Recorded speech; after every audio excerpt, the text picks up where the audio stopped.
लिए कुछ आया है कि बच्चों को कैसे पढ़ाना चाहिए, कैसे आगे मतलब भविष्य में क्या बच्चे मतलब जब पढ़ेंगे तभी तो आगे करेंगे। तो ये शिक्षा के बारे में सर मतलब बोलेंगे और आप लोग सुनिए और उसके बदले में कुछ बच्चों को ये सामग्री भी वितरण करेंगे। ठीक है, बस इतना ही कह के अच्छा, तो पहले ऐसा करिए कि इनको आप जो है ये बांट दीजिए, किताबें बांट दीजिए सबको, जो पेन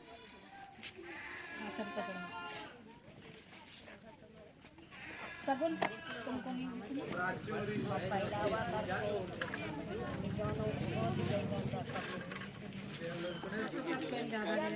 कम नहीं पड़ेगा। पेन अलग अलग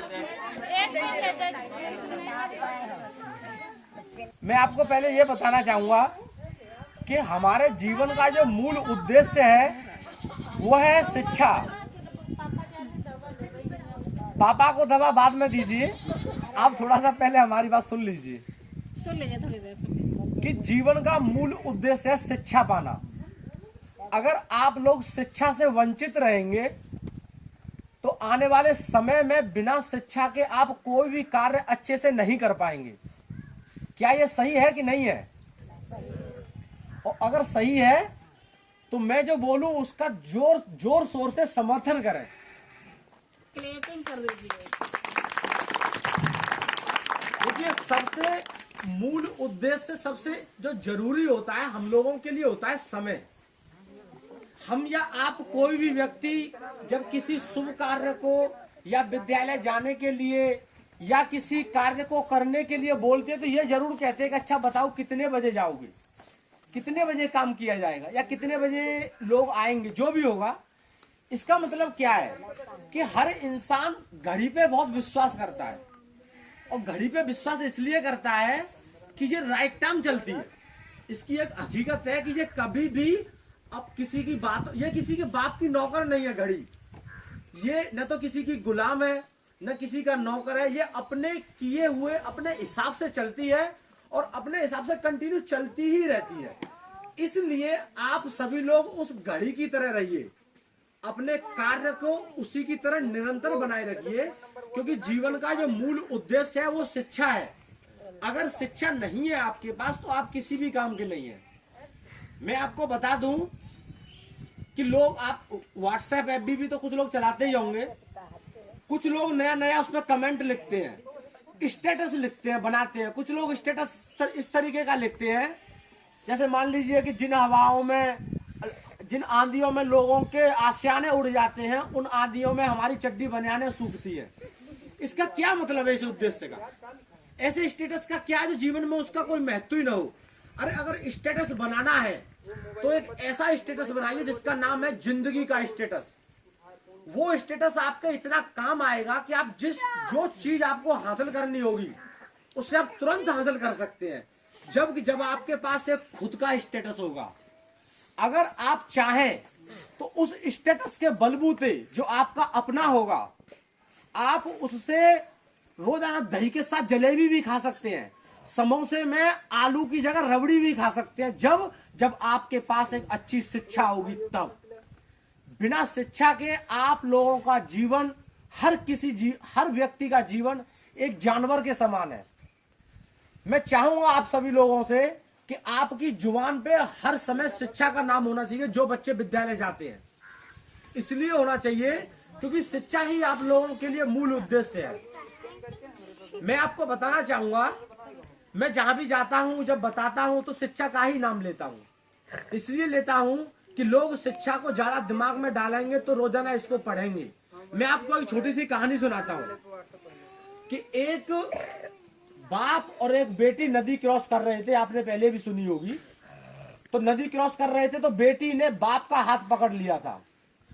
जब पानी का बहाव बहुत तेज था तो उसने, बेटी ने जो बाप का हाथ पकड़ लिया और जैसे ही धारा बहुत तेज बह रही थी पानी की, तो बेटी ने कहा, पापा मैं आज छोड़ रही हूं, आप मेरा हाथ पकड़ लीजिए। तो बाप बोला कि क्यों?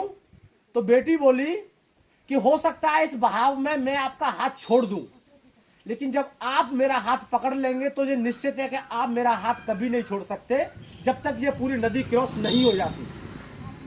मैं आप लोगों को वचन देता हूं कि उसी तरह आप लोग मेरा हाथ पकड़ लीजिए शिक्षा से संबंधित।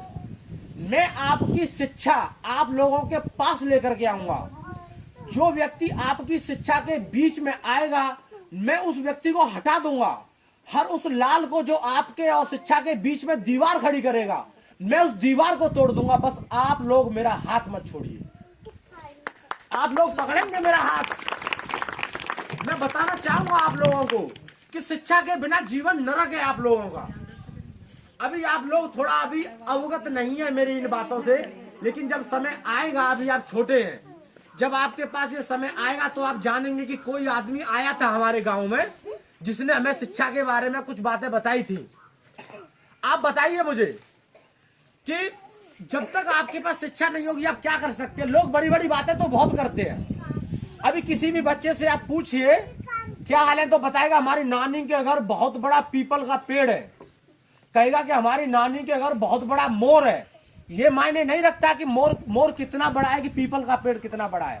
मायने ये ज्यादा रखता है कि आने वाले एग्जाम में क्वेश्चन आएगा कि सबसे 24 घंटे ऑक्सीजन देने वाले पेड़ का क्या नाम है, तो उस जगह होगा पीपल।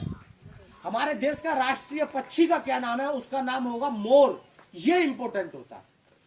क्या फर्क पड़ता है कोई क्या करता है क्या नहीं करता है, फर्क इस बात से जाना पड़ता है कि आप लोग अपने लिए क्या करते हैं।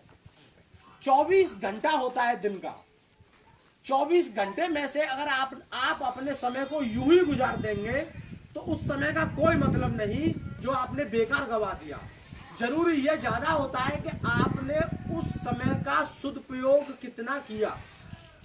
बताइए यह सही है कि गलत है?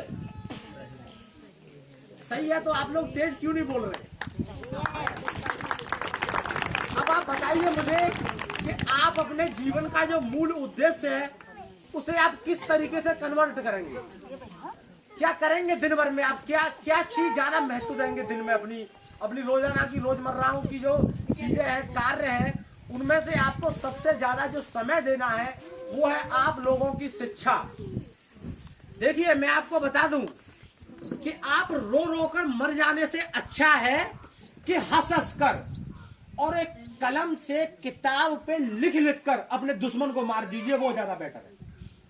अच्छा माँ आप बताइए कि ये जो मैं कर रहा हूँ ये सही है या गलत है? ये सही है ना? आप लोग अपने बच्चों को अच्छी शिक्षा देने में उनका सहयोग करेंगे? आप चाहेंगे कि आपका बच्चा अच्छा पढ़ लिख के अच्छे पद पे पहुंचे, ठीक है? तो आप अपने बच्चे को रोजाना ये सब समझाइए।